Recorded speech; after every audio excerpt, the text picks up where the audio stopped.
ಎಲ್ಲರಿಗೂ ನಮಸ್ಕಾರಗಳು. ನನ್ನ ಹೆಸರು ವಿಜಯ ರುದ್ರಪ್ಪ ಬಡದಮ್ಮಿ. ನಾನು 5ನೇ ತರಗತಿಯಲ್ಲಿ ಓದುತ್ತಿದ್ದೇನೆ. ಜ್ಞಾನದಿವಿಗೆ ನವೋದಯ ಕೋಚಿಂಗ್ ಸೆಂಟರ್ನಲ್ಲಿ ತರಬೇತಿ ಪಡೆಯುತ್ತಿದ್ದೇನೆ. Adjective ನಾಮ ವಿಶೇಷಣ. An adjective is a word used to describe the quality or quantity of a noun or pronoun. Adjective ಒಂದು ಪದವಾಗಿದ್ದು ಇದನ್ನು ನಾಮಪದ ಮತ್ತು ಸರ್ವನಾಮವನ್ನು ವರ್ಣಿಸಲು ಬಳಸುವರು. Examples: good, poor, white, one, sweet, small, etc.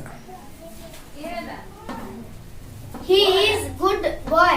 ಅವನು ಒಳ್ಳೆಯ ಹುಡುಗ. ಇದರಲ್ಲಿ adjective good. She is beautiful girl.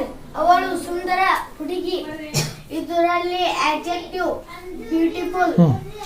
It is sweet. ಅದು ಸಿಹಿಯಾಗಿದೆ. ಇದರಲ್ಲಿ adjective sweet. Ramu has 5 rupees. Ramu 5 ರೂಪಾಯಿ ಹೊಂದಿದ್ದಾನೆ. ಇದರಲ್ಲಿ adjective 5 rupees. Raju poor boy. ಬಡ ಹುಡುಗ. ಇದರಲ್ಲಿ adjective poor.